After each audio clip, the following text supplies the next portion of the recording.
How's it going, everyone? This is George, aka Hypothetical YGO, and today I want to bring you guys my Tri-Brigade Zoodiac deck profile for the June 2021 format.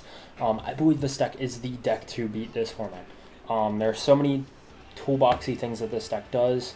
You can run so many flex spots. It plays on your opponent's turn similar to how Orcus did in my eyes. So I think this deck's insanely good.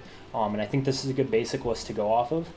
Now, all the flex spots and all the flex cards that I'm playing and whatnot, everything is very hypothetical, and everything comes from my last list that I played, and I kind of just modified it for this format. Just because with the format being new and so many decks entering and re-entering, we don't know what it's going to look like. We don't know 100% what this format's going to look like, so that is why I am playing this specific list in general, just because it gives me, or just because it gives an idea and it gives me room to work on. On top of that, the reason why I'm placing all of my format calls in the side deck mainly, and I'm just playing generic cards in the main, is just because I want to be able to hit all the rogue decks too this format, because I feel like we're going to see a lot of rogue as well come out in this format as well. So, without further ado, let's get into the 40 card main deck. For the Tri-Brigade package, we are on 3 copies of Fractal, 3 Nerval, 3 Kits, and then 3 Karas.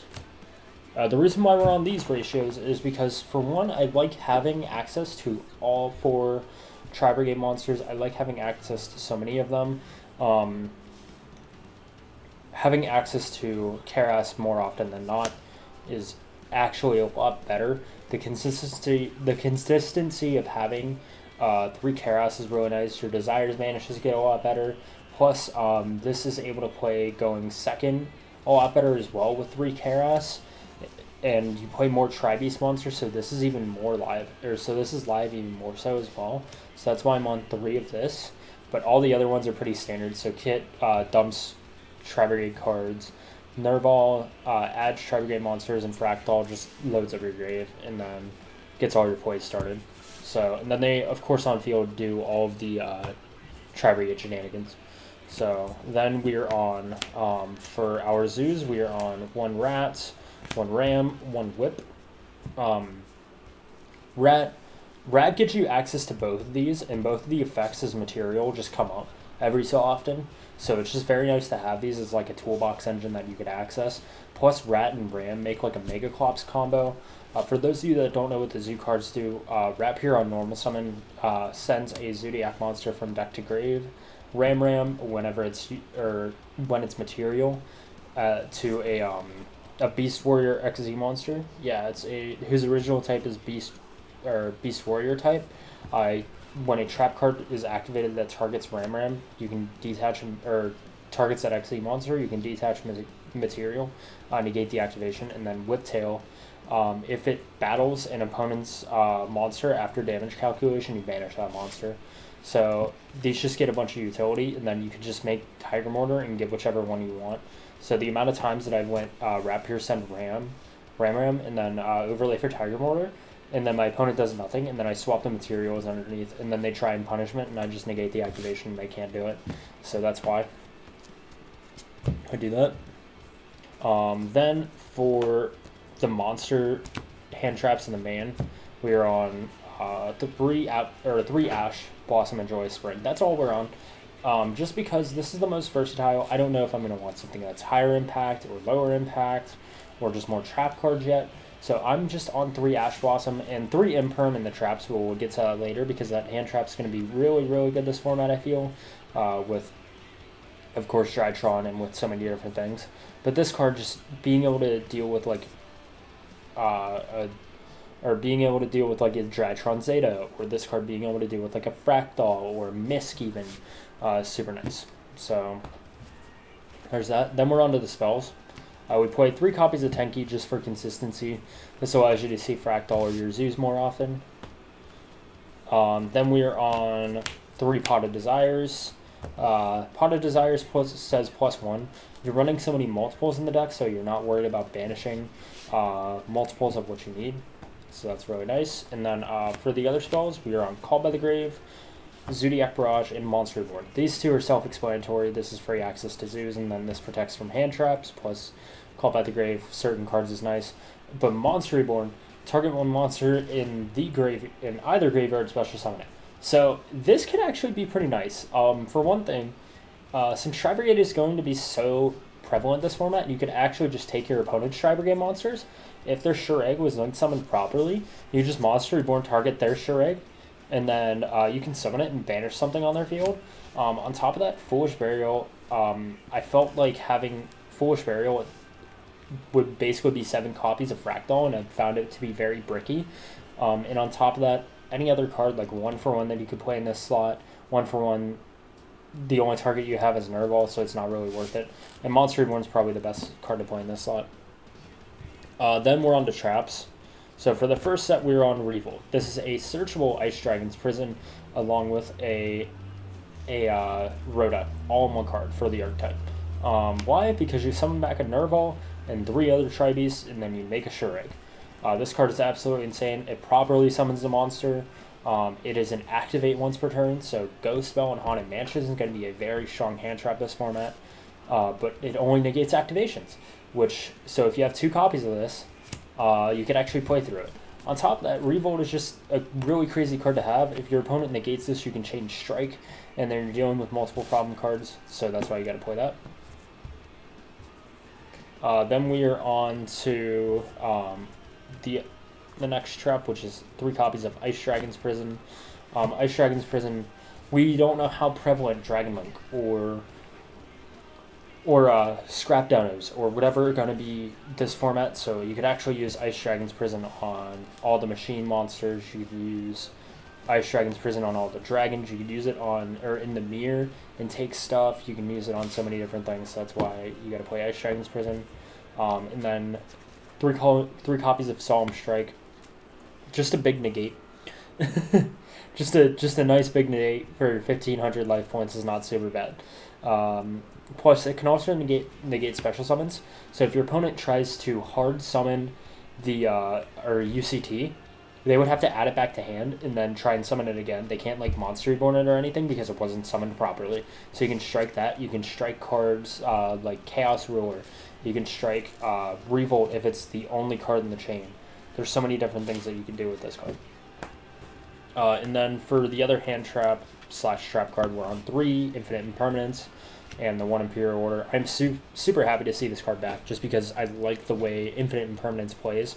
Infinite Impermanence targets a face-up monster on the field, negates its effects until the end of the turn, and plus it's in the same column, or if a spell is activated in its column, you negate that spell. So this is super nice. Imperm on Mubeta Fafnir is really good. You can Imperm Scrap Wyvern to shut down the Scrap package. You can Imperm the Tri-Brigade monster, and it pretty much shuts down a Tri-Brigade player's turn. So that's why I'm on 3 of this. And then Imperial Order, this card's super crazy. Imperial Order just negates spells, or all spell effects. So it negates Tenki, it negates all backer removal, it negates all the Dragon Link extenders. It deals with Medionis, it deals with Fafnir, Nova, it deals with Fossil Dig, Lost World, deals with Scrapyard. So many different things this card deals with, and it's absolutely insane, and I feel like that's one of the best inclusions you could have in the main deck, and I do not see anyone ever cutting it. Then for the X deck, we are on to 1 Fairjet, 1 Bear Broom, 1 Brugal, and 2 copies of Shureg.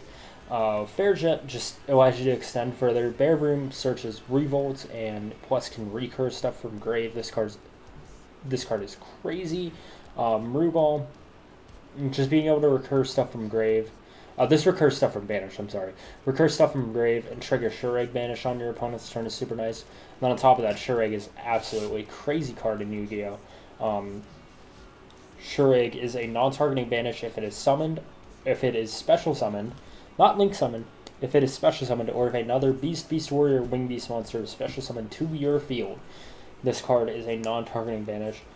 On top of that, if it is sent to the graveyard, you can add a Beast, Beast Warrior, or Wing Beast monster with from deck to hand with a level equal to the amount that you have banished or equal to or less than the amount that you have banished. So that card is absolutely crazy. Then for generic links, we are playing 3 right now. For anything lower than link 4, we are on Almirage, Double Dragon Lords, Desperate New Eagle. So Almirage is really, it's just a super good card. You can go ahead and normal summon your kit. This is how you kind of play through Lancia if you want to load up your grave. You normal summon a kit, use its effect, or link it off, and then use its effect to send something you have 4. And if you have Revolt in hand, you're pretty much fine there. Double Dragon Lords is a bounce by sending a card from hand or field to grave. You can send a Shureg that you just set or summoned on field. You can send a Tenki that's dead. You can send so many different things and just get a free bounce. And then Doom Eagle. Doom Eagle is just a super good card. This targets a card in your opponent's graveyard and shuffles it into the deck. So this can actually be part of your end board if you really wanted to. And then this card just does a lot of work for you.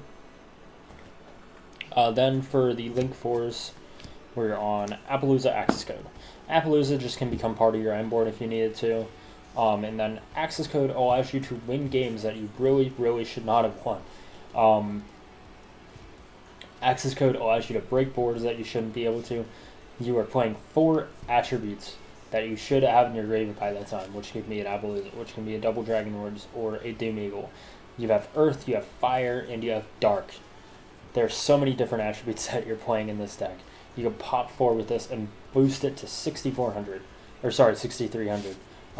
This card allows you to just win games that you really shouldn't have, but it works. And then for the Zoo Engine, we're on 1 Shock, 1 Bow, 1 Mortar, 1 Trident, and 1 Zeus.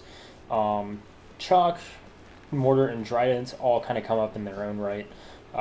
There's a combo with these where you kind of go into Mega Collapse play, which I went over in my original combo tutorial for Tri-Brigade Zoo before Bear Bloom, which will be up here in the top right or down in the description. Go check it out. But anyway, these are super nice to have just as another like toolbox card, just to swarm the board if you need to. And then Borbo is what allows you to just free make Zeus. You slap this on top of a Zoo, go battle phase, attack direct, and then main phase 2 you just make Zeus. So that's all it is. And then of course Zeus is just an absolute house of a card, evenly matched in a monster. Who else thought that would be good? Then for the side deck, once again, the side deck is subject to change completely.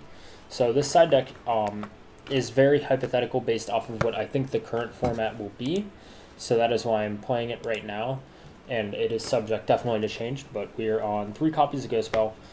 Ghost Bell I feel like is going to be really good. You can stop Meteonis from being added to hand. You can stop Zeta and Grave, which generally Drytron players start their combo with Alpha Tribute Zeta, and then they go Zeta Tribute the Ben 10. You can Ghost Bell the Zeta, and it can pretty much stop their plays unless they have something else to tribute. Then you can go ahead and Ghost Bell the Revolt. You can Ghost Spell so many different cards, which is fine. You can Ghost Spell anything that doesn't banish for cost, which is really cool. You can do it to World Legacy Guard Dragon, so many different things. I think this card is going to be absolutely insane in this format, and that's why I'm playing it. Then we're on still 3 copies of Nibiru. I think Nibiru is still fine. With Dragon Link not really going anywhere, Scrap Dinos are still here. With so many different things, I think Nibiru is fine. You can stop like Tri-Brigade if they overextend. You could stop Drytron plays. You could stop so many different things with Nibiru. So I think this card is probably the best card you could really play against like combo decks. And then on top of that, Dragon Link, there's so many different things. You can hit all the combo rogue decks with this card. Then we're on 3 copies of Dark Rule No More.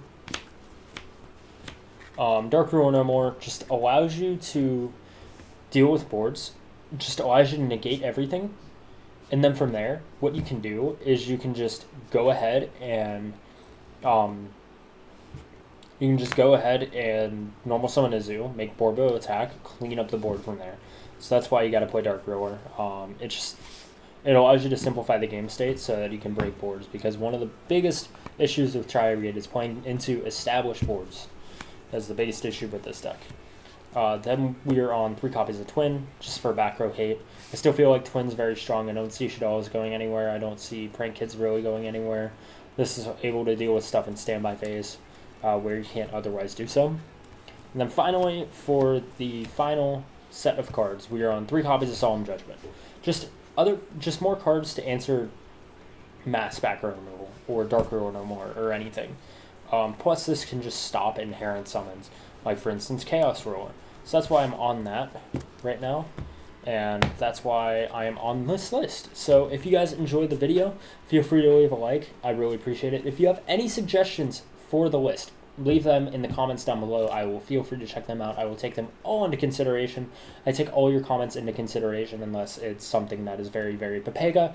But nonetheless, I really appreciate it. Check out Team Pie for Life. They have always helped me get better with this game. And on top of that, check out all my links down in the description, my Twitch and my Discord. We're actually going to be doing viewer duels on Tuesday. So if you're interested in doing viewer remotes, go ahead and check that out. Otherwise, have a great day, everyone.